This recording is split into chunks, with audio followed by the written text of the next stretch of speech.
Hey everyone, in today's video I will show you how to change currency in Zoho Books.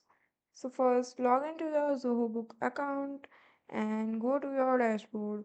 From the top right side you will see a settings option. Click on this and here you will see several options. Go to the tab setup and configurations and you will see the currencies option.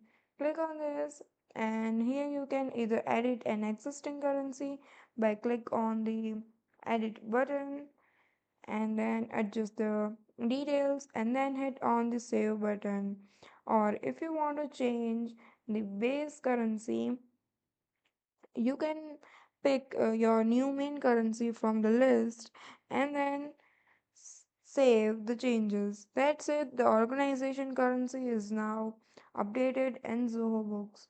So that's all for today. Thank you for watching.